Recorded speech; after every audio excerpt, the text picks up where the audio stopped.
I've been reflecting recently on a course I took about a popular personal development approach that encourages you to envision a bold, successful version of yourself 10 years from now, and then make decisions as though you're already that person. At first, the course sounded empowering, but as it went on, I found myself pulling back. The final lesson landed with a phrase that made me question this particular approach, which stated that when you align with a higher purpose and know that you are divinely supported, transformation just becomes inevitable.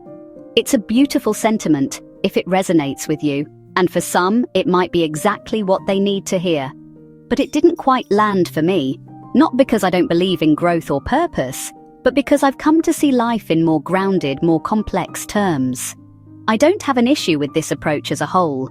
In fact, I think it can be genuinely helpful for people who are looking for clarity and structure in moving toward a compelling vision of their lives, and I've used it myself.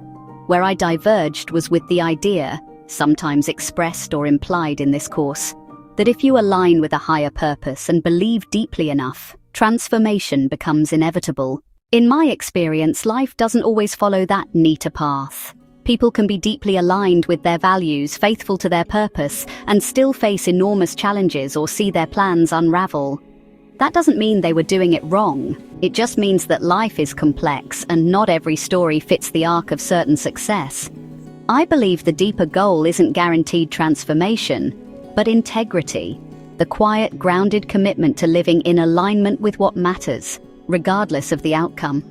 For me, the most important thing isn't to chase an ideal version of myself or to strive endlessly for change. It's to know myself deeply and to construct a life that aligns with my values and inner compass. A life I can stand behind, a life that feels honest. That kind of life isn't always easy. In fact, it's often shaped by what we're willing to let go of.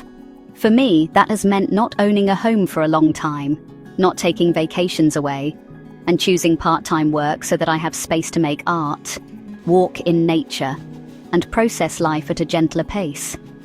I share this not as a prescription, but simply as a reflection on what has allowed me to live more in alignment with what matters to me. These aren't glamorous choices. They're not the kind of thing that typically shows up in glossy Instagram posts or TED Talks, but they have allowed me to live with integrity, a life that feels like mine, even if it doesn't look like success from the outside.